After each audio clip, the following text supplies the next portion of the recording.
Welcome back to the Fire Break. I'm Steve Wolf, as you probably know and are sick of hearing, but it's true nonetheless. As you know, the Fire Break here is sponsored by Team Wildfire. We're generating some new technologies to provide services to people who can't put out their fires because the fires are crazy and the technology and the people haven't changed too much. So we'll see what happens with that. I've got a really, really great guest today. I've got Seth Schalet, and Seth is the CEO of the Santa Clara County FireSafe Council. That is a mouthful, but a lot of welcome to the show, Seth. How are you?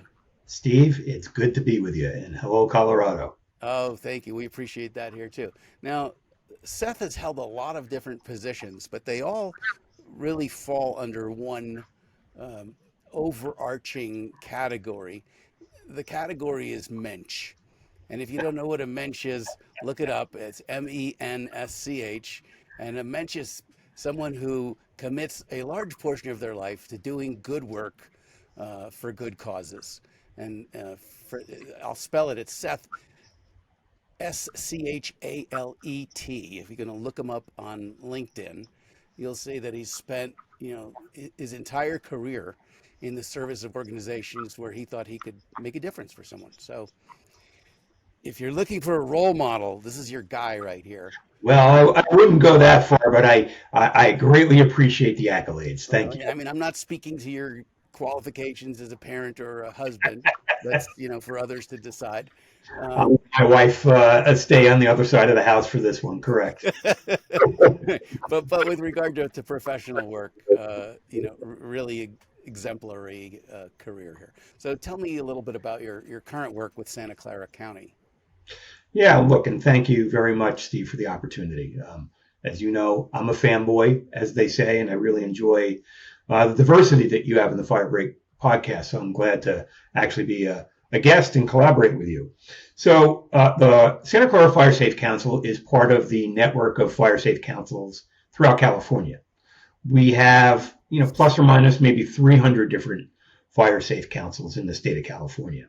And historically, they're a very roots-led kind of organization, mostly started by people in their geographic area that, have an interest in protecting their property and their homes from wildfire. If you look across the state, many of them have been ex-CAL FIRE or local fire agency people with a smattering of, other community residents in the area that don't want to see their homes burned.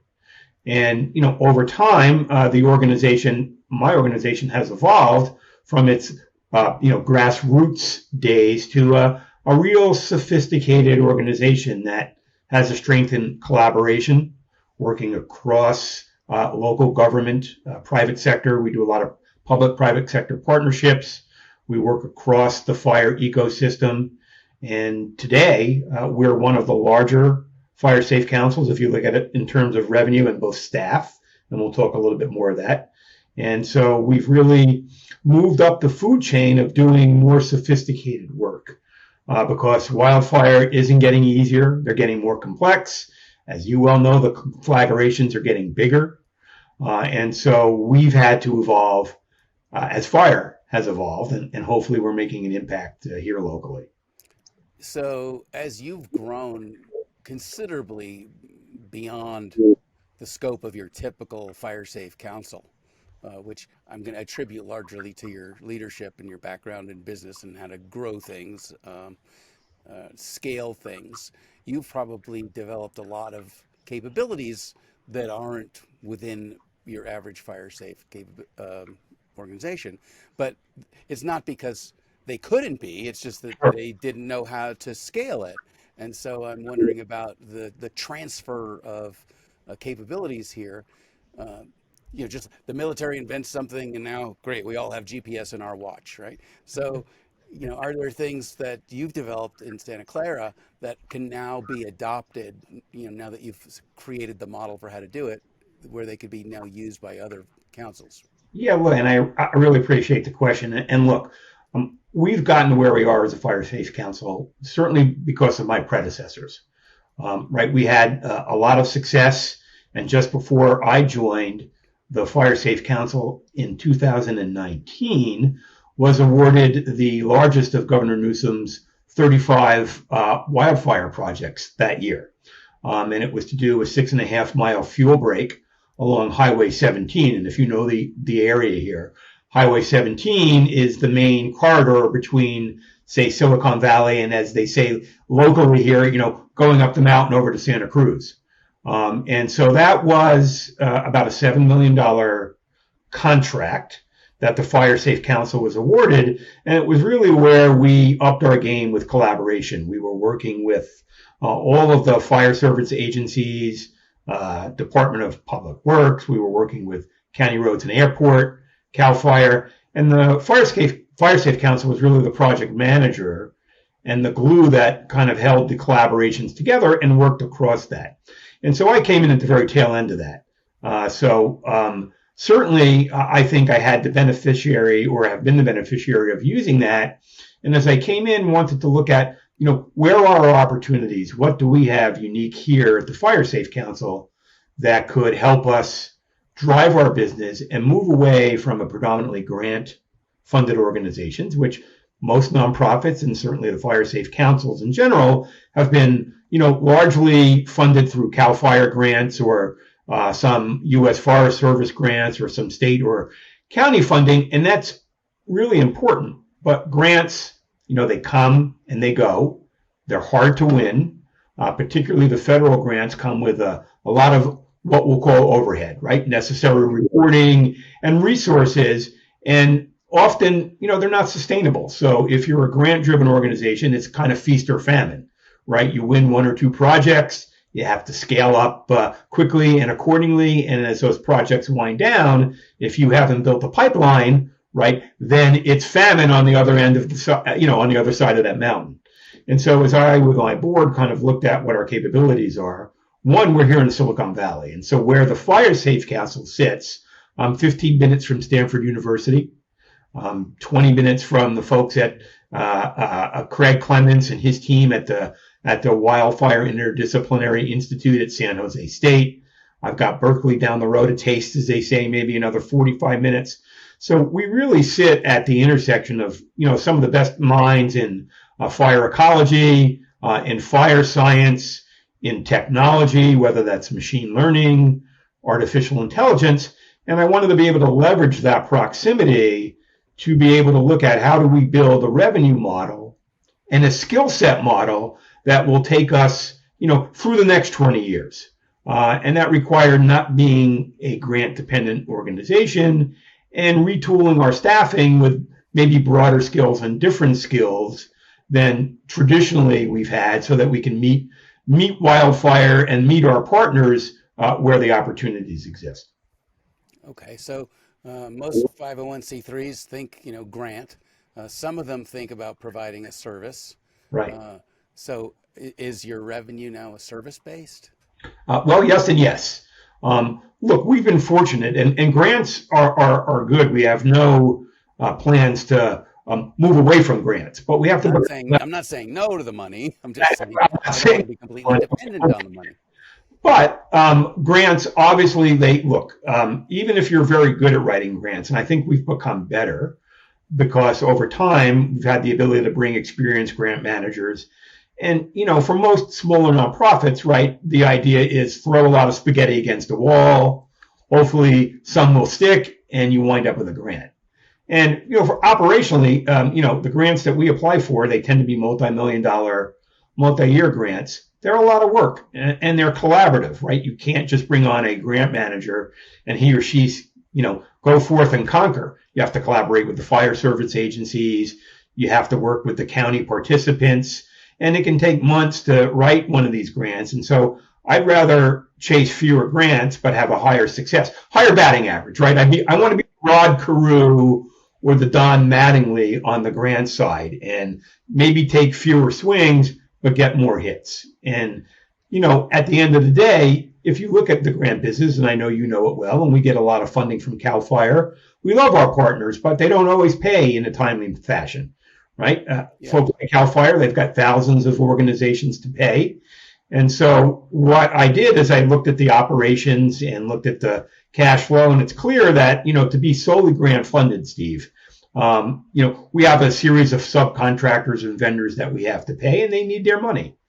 Some, but not all, are mom and pop local organizations, and they can't wait 90 days to get paid.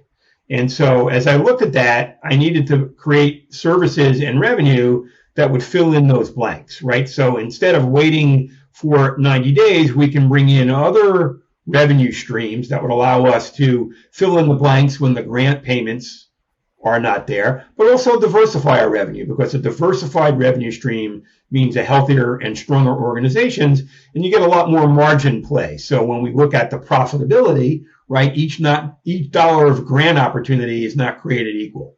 And I want to make sure that when we get a grant, we actually have enough opportunity and enough healthy cash flow to increase the salaries for my team, to attract new people, to offer health care and benefits that sometimes, right, other organizations can't or aren't able to do. Okay. So what do those revenue streams look like for you? Well, it's funny that you should ask that. So they're starting to be, about a year and a half ago, we launched a consulting practice. And that practice is in part using some of my background, 25 years plus in technology industries, right? Software, hardware, running operations, global sales and marketing.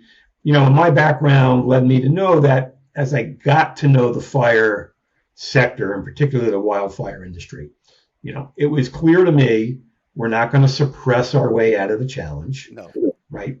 And one of the things that really drew me into the wildfire space is it's so multifaceted, right? There are so many different aspects of climate change that cut across the wildfire challenge. And as I looked at how could the FireSafe Council become a more impactful partner to our collaborators, the county, all of the towns and municipalities that we serve, right? Our fire agency partners. One of the things that occurred to me is, well, I've got a background in developing early stage organizations and bringing on early stage technologies and helping them scale. And that opportunity is there in spades across the wildfire. There are a lot of great entrepreneurs, yourself as but one example, right, that are really working on novel solutions to address the wildfire issue. And look, not all of them are going to pan out, but that's the nature of a startup. But if I could look at some of these startups, use the geography that we cover to help them pilot test their technology, introduce them to the fire service agencies, help them figure out how to scale their products, maybe a handful of those would really add a lot of value. And so I started that journey for the FireSafe Council. Really, we're not in the suppression business, nor do we want to be. We'll leave that to the experts, the fire entities, the fire service agencies. But the area that kind of struck me as most important is early wildfire detection, right? Okay. The earlier you can detect a fire, the better opportunity you have to address and impact that fire and hopefully mitigate it and stamp it out before it becomes, the next Caldor or a major conflagration.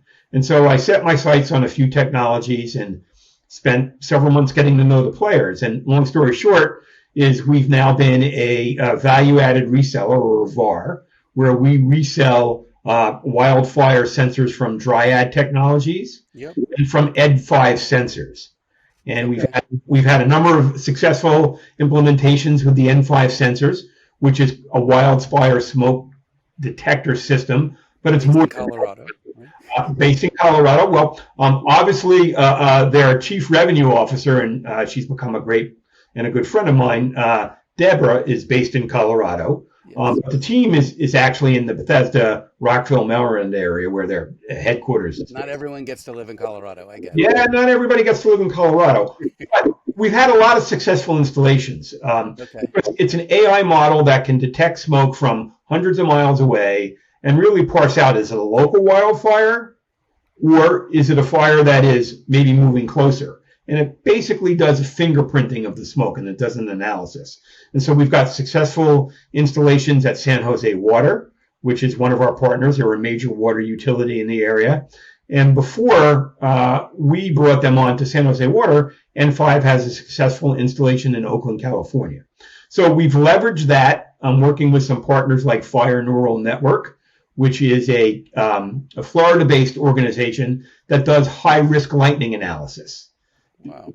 Right? Because not all lightning is created equal. And if you look at the history of wildfires, not just in California, but in our area, a lot of them are lightning induced, right? Particularly in 2020. We had the CZU fires, the LNU complex fires. All of those caused major conflagrations either in or around our service area.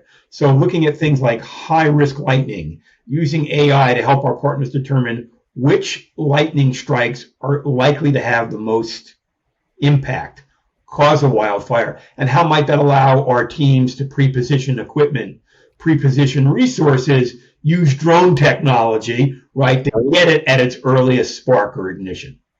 Yes, absolutely. Because, lightning got jealous that we were starting all the fires. Yeah, there you go. Right. And said, hey, wait, how about a little for Mother Nature here? And you don't want to get Mother Nature mad, right? And so, and lightning is one of those things, particularly dry lightning, where we've had a lot of challenges out here.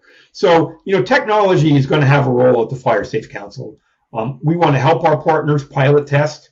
The fire agencies are great at implementing technology at scale, but not all of them have the ability or the capacity to look at early technologies and figure out which ones can, make the most significance over time. And we can help them do that. We can help our municipalities and our towns test out technology that ultimately we can be the value-added reseller, and we can service them and support them. And so that's part of what we're going to continue to do, in addition to our fuel breaks, our escape routes, all of our hazardous fuel, and community education and outreach programs that we have. Tell me your thoughts on chemical fire breaks versus mechanical fire breaks. Mechanical fire breaks, you're literally going in there and you're chopping crap up and you're feeding it into mulcher and whatnot. And a chemical fire break, you just spray something and it's no longer flammable. But you have to respray it just the way you need to recut things that grow.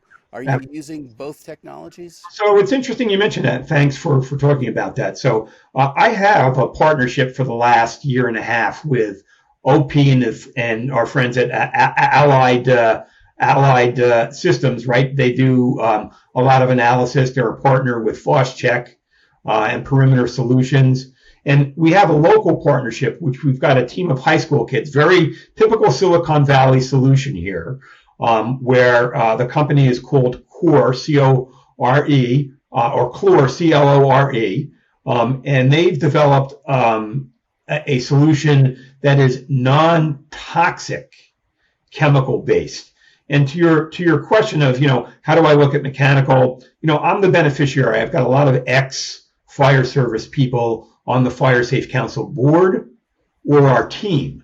And a lot of them have got 30, 40 years of experience and are very cautious about some of the toxicity and issues that we see in some of these chemical solutions, right? We're definitely seeing transition from phosphorus-based to potassium citrate-based. 100%, right? Yeah. And look, they've seen friends of theirs develop cancer or other illnesses, and whether it's direct or proximal cause of some of these chemical retardants, I can't say. So the answer is we want to look at a multitude of these kind of partnerships where we can offer our partners maybe mulch, like the Clore company that I mentioned. 2 high school seniors in the Los Gatos area developed a solution, and it's a non-toxic solution that you could spray, or they also offer it as a mulch. So we're looking at those kind of partnerships where maybe in addition to doing the shaded fuel break or the mechanical fuel break, and we'll talk, because we're doing quite a few of those now, we then can also add those components to it to help increase its efficacy, right? Or, as you say, all fire grows back. It's like getting a haircut, right? I wouldn't know, but I believe you. There was a day when you knew, right? Yes, there was. And it grew back, and ultimately, that's one of the challenges with any fuel treatment, right? Is it's not a forever treatment. And depending upon the type of foliage, the vegetation, where it is, it could grow back quickly. So we want to try to make that money last, because typically grants don't pay for the maintenance. Once you get a project, that was one of my biggest learnings when I joined this industry, is you'll get funded for a project because, look, at the end of the day, and we can debate this, our funders and our partners, one of the main metrics is acres treated, right? Right. How many acres are treated over the course of a year? And that's a good metric, but we may say it's not the best metric, Yeah, right? I honestly think that a 1D metric is better than a 2D metric, uh, because fire is a line, it's linear. And when we think about hardening an escape route, well, how many miles did you treat, not how many acres did you treat? 100%. Because you might only be treating, a 40-foot wide swath from the highway on either side. So you're not really going to score a lot of acreage points, but you could score a lot of mileage points. Absolutely, right? So look, there are metrics that are better than others, and we want to focus on the metrics. But Sure. if you look at an organization like Cal Fire that has obviously a statewide, acres treated is an important number for them, and so we want to be able to look at not just acreage treated, but the quality of those treatments, the efficacy of those treatments, and that's what Durability, right? Right, and so that's where I'm looking to have partnerships with Stanford and San Jose State, so their fire ecologists can come in, 1 or 2 years post, and say, how are we doing? Where could we add value to those treatments? Where could we make that money more effective? Because it's hard to get a second bite at that apple, Yeah.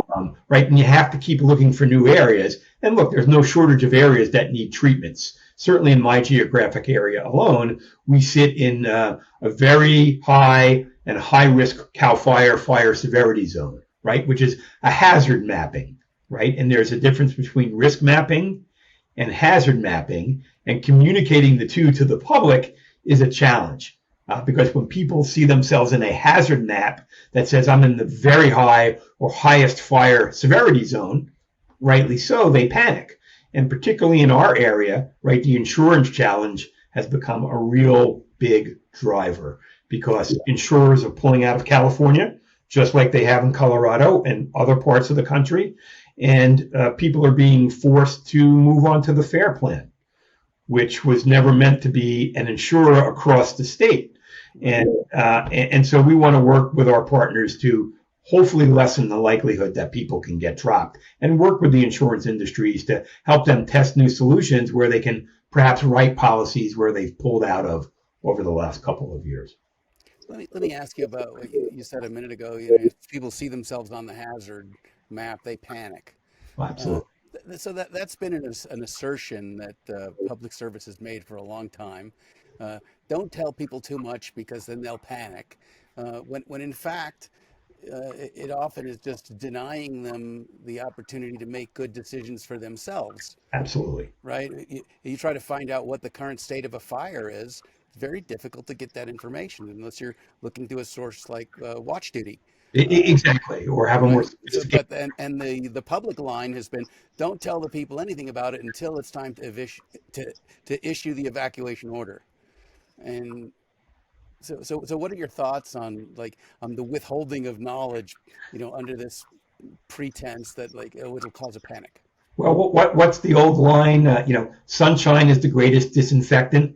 Yeah, that's right. Look, knowledge is power. Yes. And we all have to educate the public because wildfire can be a black box. In fact, any disaster, earthquakes, wildfire, hurricanes, right? In many ways, they're a black box. But the more data, the more informed the public is, the better decisions that they can make. That's right. So, I've been working with partners. I've got friends like Nancy Watkins, who works for Millman, and she's an actuary, but she's an expert in wildfire cat risk models, right? And how to use kind of, algorithms and categorizational risk to determine the likelihood and where a fire may or may not strike. And so I'm a big believer the public and the government has to open the kimono and get people educated so that they can make the right decisions and understand, well, what's different between a hazard map and a risk map. And just because you're in a high fire zone doesn't mean that you can have great impact at the landscape and individual home level in mitigating the risk that your community will have, a major wildfire. There's a lot you can do, but unless you have that knowledge, it's a challenge. And that's where technology is helpful, right? You had mentioned Watch Duty. I know the folks there quite well, John Clark Mills and some of the other folk, and I have great respect for how they've built their ability, which is kind of a publicly driven communications tool that the more people that collaborate and provide data into it, the more effective the tool is, right? Then you've got other tools like a Technoslavia, or even on the insurance side, you've got Zesty AI, where they're using satellites and other tools so that, as you said earlier, they can actually map in real time where the wildfire is going. Sure. And satellite technology, opportunity. I'm looking at a few satellite systems that we may want to get involved in with our friends. So all of that is part of an informed public. Yeah, and I agree. Like in most cases, early detection is helpful, right? Catch the fire while it's small, and you're not fighting a big fire. Ideally, right. And in some cases, you have wind-driven fire where even a half an hour notice wouldn't have made a difference because it's spreading at 100 miles an hour. 100%. So one of the areas where I see a deficit is, that's great. Okay, we know there's a fire there now. When we get there, what do we do about it? We're still bringing, 100, 200-year-old technology to it. When do we show up with bigger guns? Well, you've built the bigger gun, right? Cloudburst is one of the things where I became aware of what you're doing at Team Wildfire. And, right, you've got, to my mind, a really interesting and unique system that can be pre-positioned. It's mobile. It's shown a lot of efficacy. But you're right. I mean, if you even ask the fire service in many respects, right, they've been bringing the knife to the gunfight, and the gunfight has gotten bigger over the last 20 or 30 years, right? I didn't grow up in the fire service, right? So I've been the beneficiary of a lot of people taking me under their wing. And many of them have been in the fire service for 20, 30, 40 years, right? And if you talk to a firefighter, 25, 30 years ago, a big fire would have been 10,000 acres, right? Maybe in your lifetime, if you saw one 100,000 acre conflagration, you would have seen kind of the peak of your career.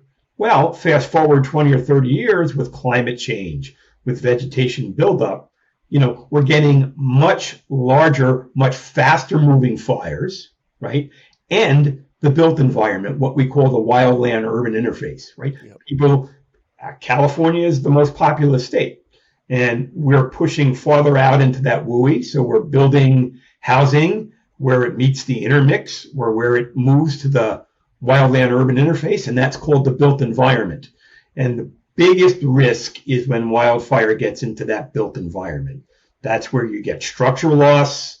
That's where you get life-threatening situations. And then when WUI environments burn, right, you've got all of the PVC when a car burns, when a house burns, when your refrigerator burns, right? All of that, you're breathing in those secretions. And so it's much different than a fire that would strike, in the national forest that is, miles away from a populated area. Right. And that's what we're trying to address. And, so you can't bring a knife to a gunfight anymore, right? You got bigger. They need new guns because they've been working the same knife for 600 years. Or smarter guns, right? Yeah, right. And that, so it's both, really, right? You need a bigger gun, and you need to know tactically what's the ideal way to apply it. And this is where I think, either turbine-driven, jet engine, something big and powerful, jet engine-powered drones, are going to bring the energy. And then we need the AI/ML component to tell us, okay, where's the best place to apply this thing?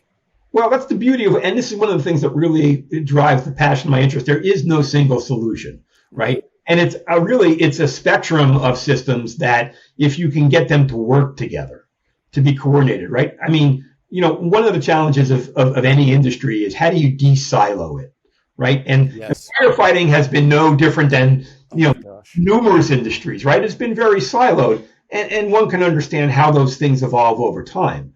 But breaking down those silos, right, so that the public has a role, whether it's through Firewise communities, and taking and really making a commitment to their own defensible space, right, which you have to do. But then if you look at the technology and how does the fire service onboard that, how does organizations like Cal OES and all of the emergency response organizations throughout the country, how could they avail of this and work together? And I think that's one of the strengths of the FireSafe Council. Because we're an independent 501c3, we're not viewed as someone that's going to come onto someone's property and write them up for a violation. No. And those things are needed. But people tend to look at us as a more collaborative resource and are more welcoming in getting us onto their property because they understand we're coming from a place where we're not here to challenge them for what they may have as far as challenges on their property. We understand that, but we want to then help them. How do they mitigate those challenges in a non way like the fire service has to, and things of that nature. Yeah, I Seth, this is really a case of less is more, in the sense that yes, that simply saying we're here to help, the less side, is better than saying we're from the government, we're here to help. What did Reagan say? What are the 9 most famous phrases that nobody wants to hear, right? I think he said that back in the early 80s. I'm from the government and I'm here to help. Right. So you're not from the government, but you are here to help, and that gives you an advantage. Yeah, and look, you're not there in any punitive capacity. You're there really as scientists who care. And look, I know you know this, but because of the perch that I sit on and because I work closely with the government, I work with the county OEM and emergency management officials. Yeah. They do great work. They sure do. They do great work. And often, whatever public perception of them, it too is outdated. They're not coming in with the idea that, I've got a quota to write people up and I just need to get a few more parcels that have hazardous debris on it and, I get a bonus. It's not like that. But because we're that independent actor, we can bridge ourselves across the ecosystem. And that's one of the things I like about being in the Fire Service Council. And the size is an issue too. I believe everyone at Cal OES and everyone at Cal Fire does the absolute best they can. Absolutely. But when an organization reaches a certain size, the organization itself impedes the will of the individuals because it's just cumbersome, and you're not at a cumbersome size. Well, and they're books that fill Barnes and Noble or your Amazon account about organizational agility and organizational flexibility. Yes. And look, earlier in my career, I worked at General Electric, right? I ran a business unit in the New England area, the GE Computer Services business unit. GE is a great company, but there weren't many bigger than GE. And even though GE worked really hard to try to keep a flat organization, you do get too big and you lose your flexibility. You lose your creativity, right? And so, there's always that fine balance between how do you create the right organizational structure that can be and grow and pivot. And I think where we are at the FireSafe Council, I have no illusions. We're never going to be a Cal Fire. That's not our mission, but we can grow and we can keep our flexibility and we can build an organization using the ICS system or other systems that allow us to pivot and shift as our needs of our partners grow and change over time. And hopefully as you're more successful, you reduce the needs of the capabilities of organizations like Cal Fire because there's less fire. Or we can be viewed as a firm that can augment them, right? That we can really augment them and help them and let them use their resources in a more effective way because we can perhaps fill in some of those gaps in certain areas. Yeah, right. And as you're successful in getting more homeowners to adopt reduced fuel zones, I don't call them defensible space because that implies that you should stay and defend them when you should probably be getting in your car and leaving. But certainly reducing the fuel to minimize the likelihood, that your house will burn down. As you do that more and you get that word out more, then that frees up, Cal Fire resources Absolutely to go mitigate elsewhere. One of the things I learned early on when I got, and as I was researching the sector before I joined is, one of the things that touches me closely is the evacuation challenge.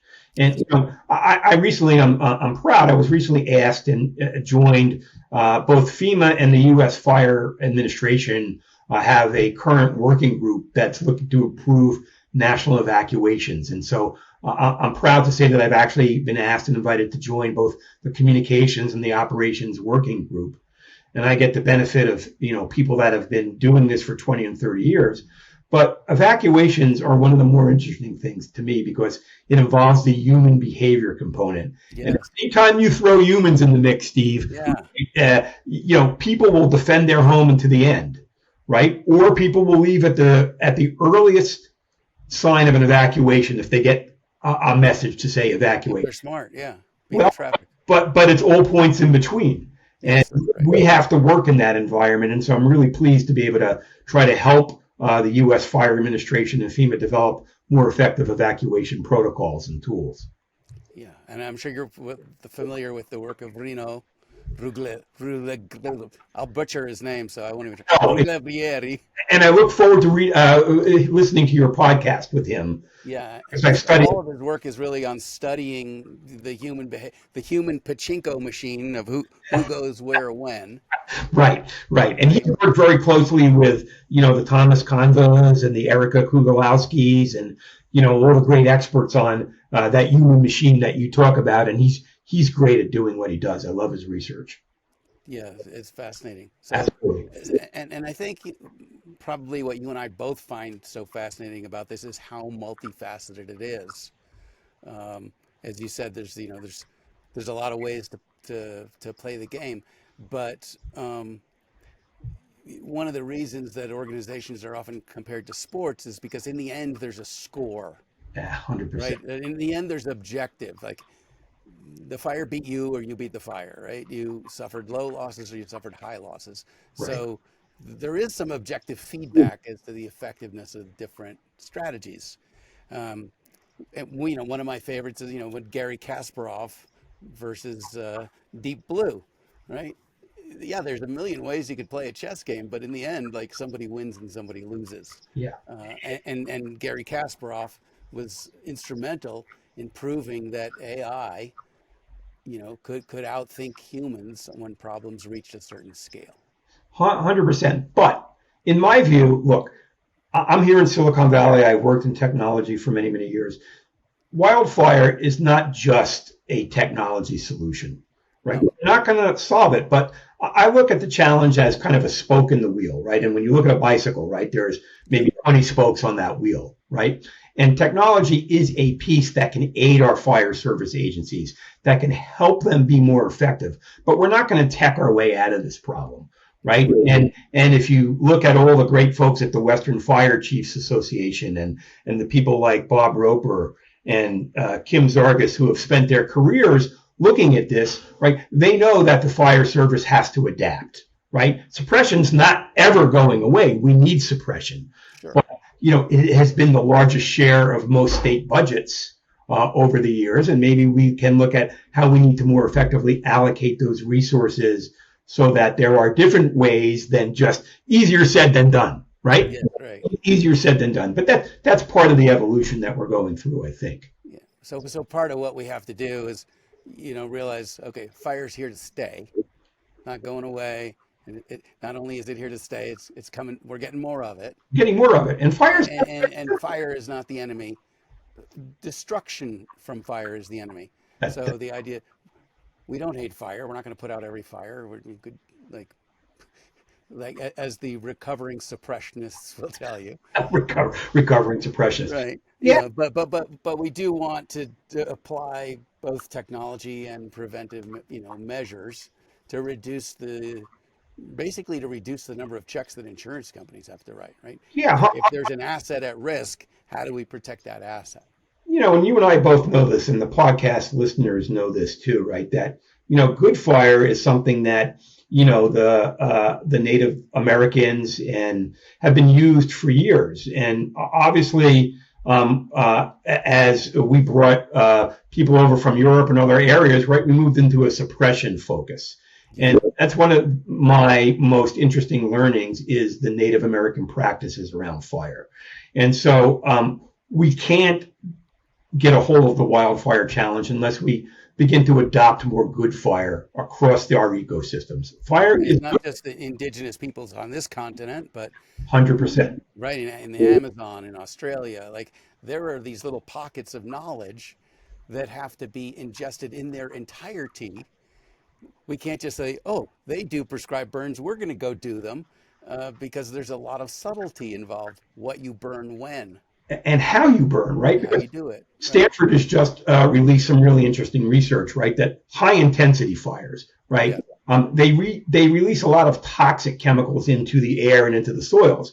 And chromium is one that just recently was found in a study that Stanford has done. And if you can use good fire, prescribed fire, low intensity, lower flame length type fire, you can mitigate that toxic chemical would be released in a fire, right? So there's ways to work various aspects of fire into the fire ecology framework so that we can be more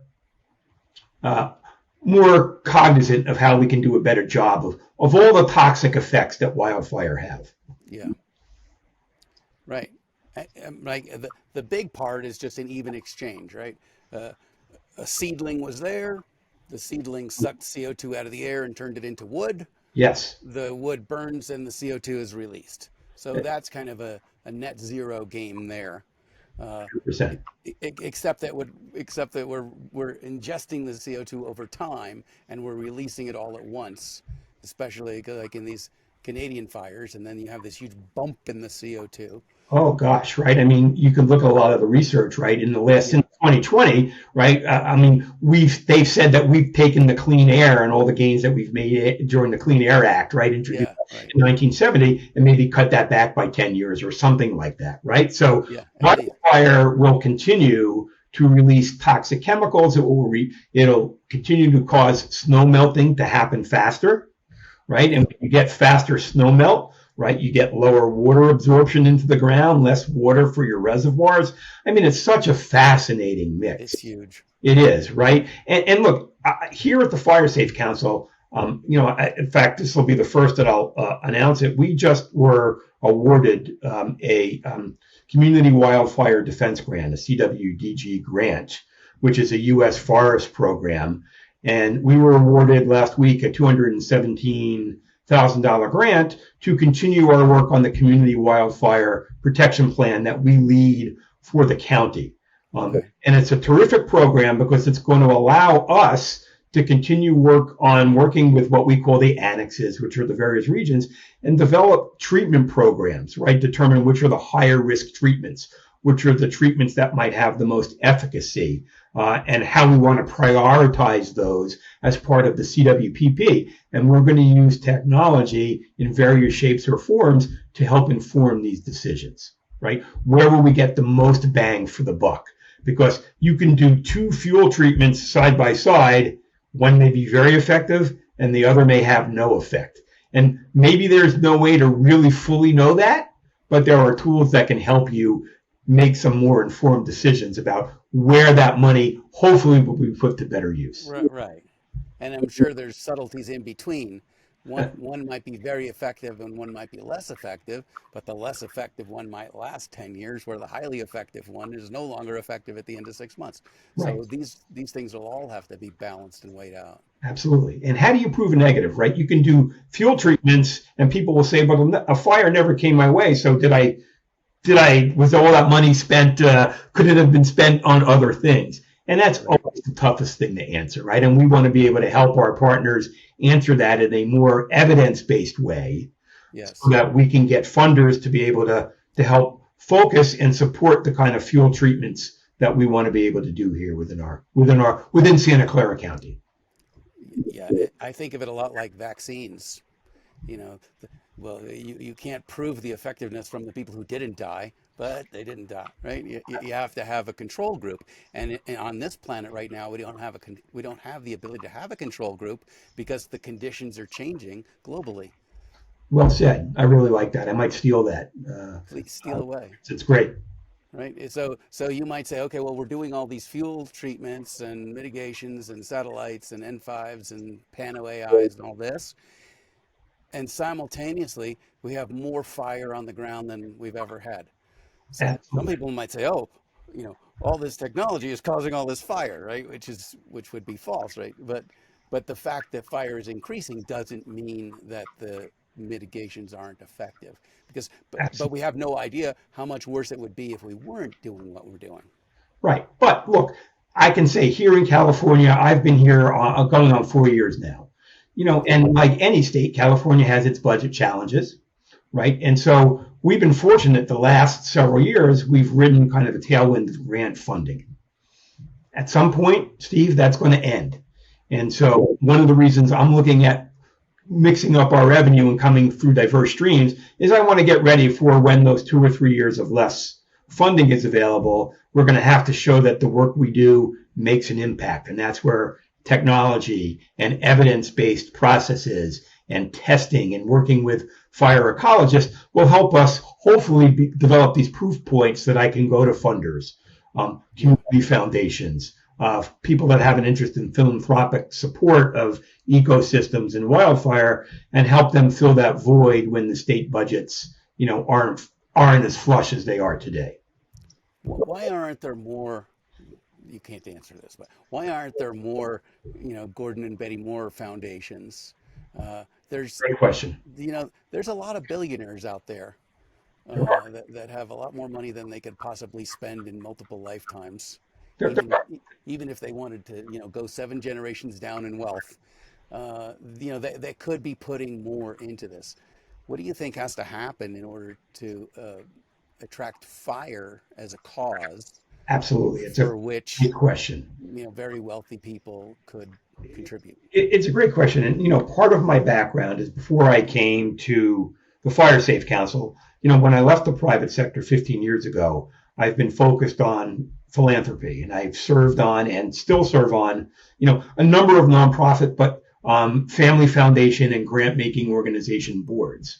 Right. So yes. I've been deep in philanthropy for the last 15 years. And I do see a trend. Look, Gordon and Betty Moore are probably one of the best well-known because, look, $100 million commitment that they've made is a very significant opportunity.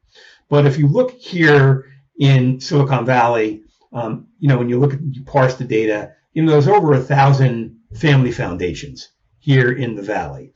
Now, in the world of philanthropy, there's something, the phrase is called place-based. And those are organizations that work in a certain geographic area and support initiatives in that area. And so your question was, why aren't there more? Well, I think maybe most people have thought, well, my tax dollars go to the fire agency, right? I pay tax. I pay a lot of money in taxes. And that's not something that I've had to focus on from a philanthropic standpoint. We've got the state funds the fire agencies, and it's their problem. And the reality is that even though that's true, parcel tax and property tax go towards supporting the fire agencies, they can't do everything. And those are suppression agencies. 100%, they can't do everything, and they can't easily pivot. Where philanthropy, right, has built programs over the last couple of years. An area that I've been involved in is in working with low-income communities and people from, less resource populations and bringing healthcare to them. And philanthropy can test and do things differently, and the time to making a decision is quicker than getting approval through a board of supervisors. So right. I think over the next coming years, the Gordon and Betty Moore Foundation and the great work that Jenny Biggs and her team is doing and Kate Dargan is doing in that will be able to actually be a tool that serves as a template. So I'm seeing more philanthropy get involved, and there are other organizations, besides Gordon and Betty Moore that have been supporting. It's just that it's hard to name, the fact that we could name one so easily means that it's not a very crowded field. That's a great point, right? And so, but those brands are being built today, and I see that here in the Valley. There are more philanthropists and venture capitalists that are committed to the area that they live in. So over time, I think we'll get there. There's the Wildfire Funders Network we have today that I'm sure you're quite familiar with, but we need more community foundations. We need more family foundations, and we need more individual philanthropists who tend to come from a venture capitalist mindset or a private equity mindset. Right. They want to see evidence, right? And that's kind of a new mantra in philanthropy over the last 7 or 8 years. But we're prepared at the FireSafe Council, and I know our partners are prepared to work with the philanthropists to show here's how we'll develop that evidence-based capability. But we need your funding because not everything is going to pan out. Not everything will scale. And they're used to bringing products to market, and they understand that you have to be able to test, you have to be able to pivot. And hopefully we can convince a handful of those over the next couple of years to join us. Yeah. Another bias that they bring with them is having made their money in software. They Yes. think that software is the answer to everything. And, a physical problem requires a physical solution. You have to actually get out and cut the trees. You have to spray the retardant. You have to build the fire break. You may have to relocate where you were thinking about building your plant because you got to get it off the WUI line. So this is Right. a lot of practical stuff. It's the Mike Tyson quote, right? Everybody has a plan until they're punched in the face. And fire really is kind of such a great example of that because, with all of the planning that you can do, as you said earlier, right? All it takes is a change in humidity, a change in wind direction or wind position, right? And all things that you thought the path of the fire may take, pivot. Right. And so we want to look at technologies like a Zioplan and the folks that Scott Cheeseman and Dave Winokur out in Moraga and Orinda are doing, because they can look and use that technology. And as the weather might pivot, you can look at what fuel breaks may or might have the efficacy. So, at the end of the day, we're never going to be able to completely outflank fire. Right. But we can use resources and tools so that we can pivot more effectively and more quickly. And I think that is part of where we need to go. Yeah, more study of the Maginot Line would be helpful here. Yes, but right at the end of the day, right, as the saying goes in technology, analysis by paralysis, right? You can't. Right. You can spend years analyzing something, and we don't have years, right? We have a problem today, right now, and so what we need to be able to do is to introduce solutions more quickly to the marketplace, right? And some of those will scale and grow, and others will serve their need, and others won't pan out. But we have to use that Silicon Valley ethos. Yes. To help address this problem and work with our partners at the fire service agencies and at the Office of Emergency Management and FEMA and the U.S. Fire Administration and help them be more effective in the work that they've done, which is great work. And they want to be more effective. They want to. And they're often reaching out. They're either under their desk or they're reaching out for a way to, help us do this better because this problem has grown faster than our agency can keep up with. And I love an agency that can come out and say that. Yeah, I agree, right? And I have seen that, for example, the National Science Foundation has been a funder across technology. And I had the pleasure of being invited to a conference that San Jose State Craig Clements did at the beginning of this year. And I sat next to, for 2 days, a woman who kind of runs that subset of the organization, and we had a great talk about how they're pivoting and introducing new programs and new tech and new ways to take advantage of the entrepreneurial mindset that's out there to address fire. So who is that? Not to put your memory on the spot. Yeah, and I'm blanking, and I'll follow up with you. I have her card, but not in front of me. Okay. But her job is to look at all the dollars that they get and determine where they can make most and best use of the money. And of course, they have been a funder of Craig Clemens and his Wildfire Interdisciplinary Research Center at San Jose State. And so, I think we're slowly seeing, more people willing to put more investment to work in these areas. Certainly, I've seen a change in just the 4 years that I've been in the space. Yeah. And so you end up kind of creating, creating some successes through the work and then creating some more dangers because people want to bet on the successes. Yes. Right. So now, given, there's 300 FireSafe councils in California and you want to make a donation, well, I'm going to give it to Seth because he's doing good work, which is great.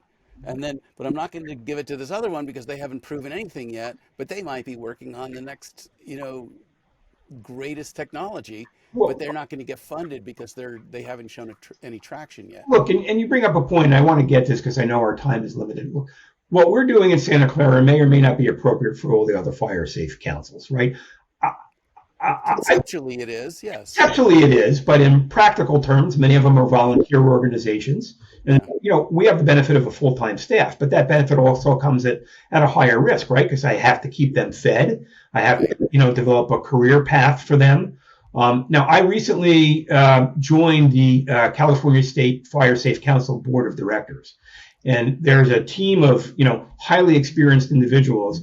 And we're going to work with J.C. Hyde, who's the executive director of the California Fire Safe Council. She's a strategic thinker, and she wants to strengthen all of the fire safe councils across the state, to your point, right? And so how do we get donations, and how do we get funding, and how do we take what we've done in the Santa Clara Fire Safe Council and enable that as a model and a template that can be, developed across the state and all of these other fire safe councils. And so I look forward to working with her and the board members to see how we do that and broaden the other organizations in their ability to do things like we've been doing. Absolutely essential. Yeah. I want to come back to another thing you said about, what did you call it, the play zone, or the area of influence in which different charitable organizations choose to have impact. Oh, that's place-based, right? So place-based. Yes, we're right. Means we're interested in helping this problem in this area because we're in this area. I'm a family foundation. I've got 4 generations of Schalets in this area. I only wish, but yes. So that's what we call place-based. Okay, so this place-based concept it implies that we're going to do something locally that's going to have a local benefit. Yes. When in fact the smoke that you're breathing in Santa Clara could be coming from the neighboring county, causing serious health consequences. Yes. But we haven't used our local money to fix the neighbor's problem because we thought that was their problem. Yes. As far as I can tell, from my moderate science background, there's only one atmosphere, and we all breathe it. And so it doesn't really matter. If you're consuming the oxygen generating plants in one area and you're generating huge amounts of smoke in other areas, like that impacts everyone. So would it not benefit everyone to solve the problem wherever it is, not just to solve the problem locally? Steve, you bring up a really important point, and that's where wildfire smoke is different than, it's really one of the most interesting aspects of what happens in a wildfire, because ultimately all wildfire itself is based in an area, right? Now that area may grow big as the fire grows, but smoke knows no boundaries, and once it goes into the atmosphere.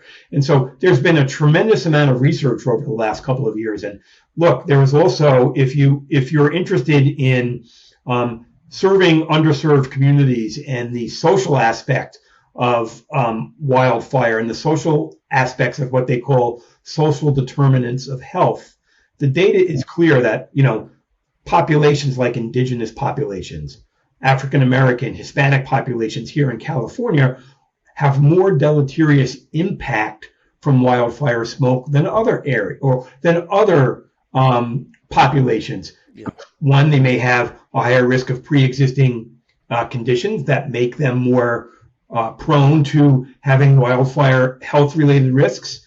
They may have an area where there's not a lot of doctors, or they have to travel farther for hospital service. So wildfire smoke is one of the true causes where, if you really have a social sector mentality, it's a real issue. And to your point, look, for years, organizations in my area, like the Packard Foundation, who work with the Gordon Betty Moore, there have been organizations. The key is, like the Wildfire Funders Network, how do you take those local dollars and develop a national framework where those dollars are then shared? Because to your point, right, how do we get dollars here in California, and how do we get the funders that are located maybe in Maryland or upstate New York that are now being impacted? I mean, I'm an East Coast guy, right? I've been out in California since '98, but I grew up in the Philly area, and then I spent a dozen plus years in Boston.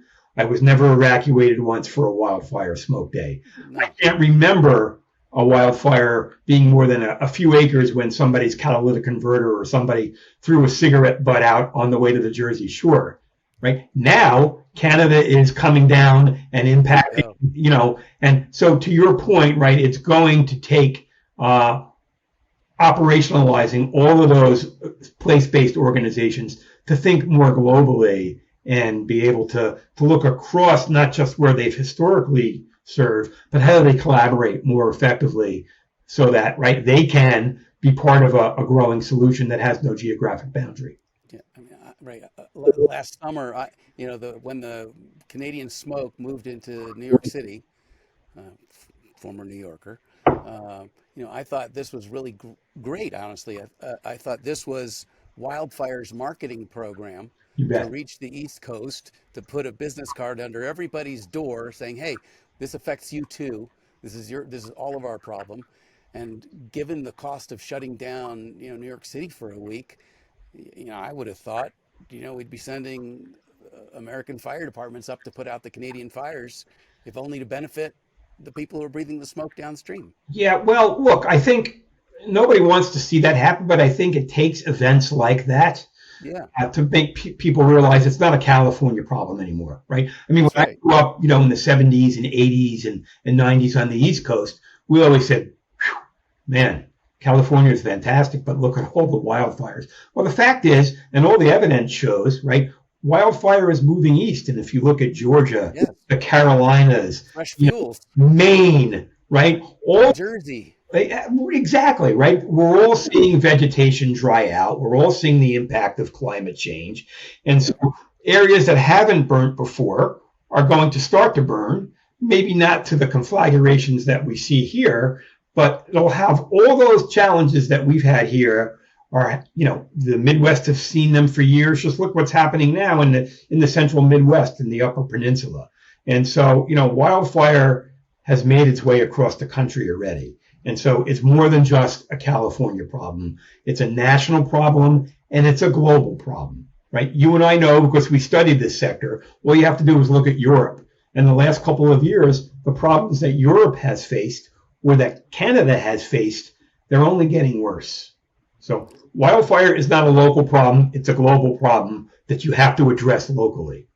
Yeah. Well, you've flown over the United States many times, and you've seen, hundreds of thousands of unpopulated acres, right? And so when we have an evacuation, it implies, there's someplace we can go, even if there's nobody there yet. In Europe, it's a different situation Yes. because they've been occupying that continent for a lot longer than we have, and they have built more of a built environment than we have. Yes. And there's not a place to go that's safe from fire.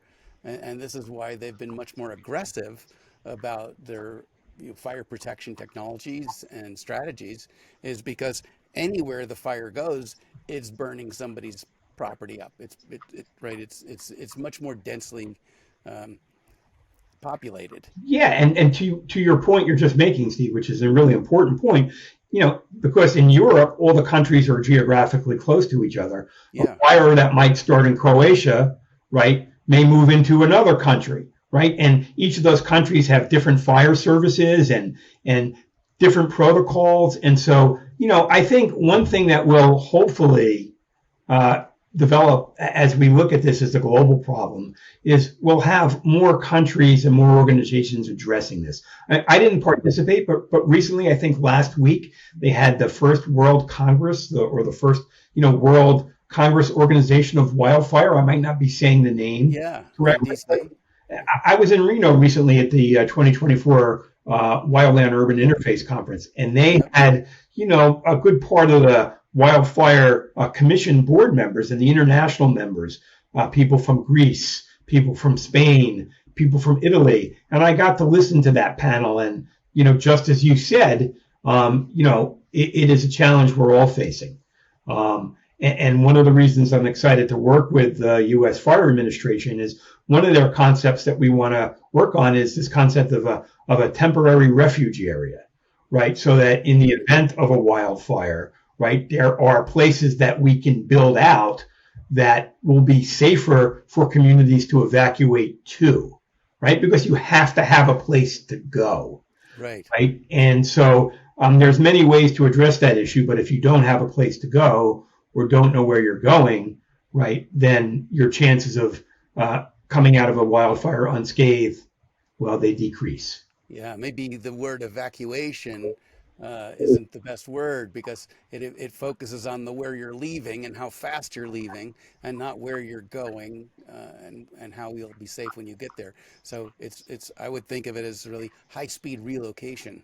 Yeah, and think about the modern family, right? I mean, Yeah, my kid may be at baseball practice, my wife may be at work, right, could be at home. When a fire hits, you're not all leaving from the same place at the same time. Where are right. you going to meet? Do you have a plan to meet? How are you going to get there? Right? Because the more cars you put on the road in a pretty compressed period of time, the Yeah. more likelihood, right, you're going to have people that get stuck for a variety of reasons. So it's a multifaceted challenge. Oh yeah, this is not just a simple rush hour. Yeah, no, it's not a rush hour, but it's a challenge that a lot of great scientists have been working on, and technology is going to aid in that, right? Whether you can do sim tables, whether you can use AI to model where the smoke is going, where the fire will go, where you have ingress and egress challenges, right? So technology has had a great impact. I mean, I really look to a friend of mine, Mark Brown at the Marin Wildfire Protection Authority and the agency. They've done great work in terms of evacuation modeling and studying evacuation so that the folks in Marin, right, which is just one of my favorite areas. I do a lot of trail running and have family throughout Marin County, but it's a high risk fire area. And there's a lot of small, windy roads, right, where if you're stuck in a wildfire and a tree blocks your ability to Oh get, yeah. how do you pivot from there? Yeah, it just occurred. I just realized that not everyone carries a chainsaw in their truck the way I do. Yeah, amazing, right? Yeah, Or, chainsaw to cut the thing and some rope to pull it out of the way, and or open has the floodgates. a cloud burst in their fire bed in their F-150, right, where they can, and that's but that's the challenge we're all faced against, and part Yeah, of it, a lot of it is just educating the public, right, and yeah, and there's so much noise today, right, right, because of we live in a 24/7 environment and we're inundated with data, and I think it's harder to get that message across. And part of what we want to do with the FireSafe Council is how do we cut through the fog and the din of noise? Because yes, look, the reality is most people, we can debate this, but most people, do they really pay attention to disaster prep and planning unless they've been through these kind of things? absolutely. And then if you've been through so many false alarms and you're told to evacuate and you do evacuate, you get a little bit of the boy that cried Steve Wolf syndrome, right? And then people may become numb to it and they're less likely to evacuate. So there's all kinds of factors that go into how do we stay top of mind and get people to pay attention, right? Yeah, hard to do. Hard to. Well, I know how I get people to pay attention, and it's by having guests like you on the fire break. So, Well, it's been my pleasure. absolutely amazing hour plus actually. So it looks like we have at least another 20 hours of content to cover, Absolutely. messaging to get out there. A lot of this out, but I look forward to meeting you someday. Hopefully our paths will actually Absolutely. cross. And And you're just amazing work you're doing, and you're really setting such a great model for how you're running Santa Clara's Fire Safe Council. And I know that's going to filter over, and if not coincidentally, intentionally, because I know you want we do. the success that you're And I have a great team, experiencing to get to other communities. great team and a great board, right? And it takes all oars rowing together. So I appreciate that. But I've enjoyed engaging with you today and look forward to doing it again. Wonderful. I look forward to having you back on the show. All right. That's the amazing Seth Schalet. Check him out on LinkedIn, or go to the Santa Clara Fire Safe Council website. Tons of really great information there. Like, not just the stuff, you hear everywhere else, but like next level. Thank So, you. Thank you, so Team go do look at that. Thank you, Team Wildfire. Yeah. And we'll see you on the next one. You've been listening to the Fire Break. We're sponsored by Team Wildfire. And we'll see you at the next one. Take care. Bye bye. You too.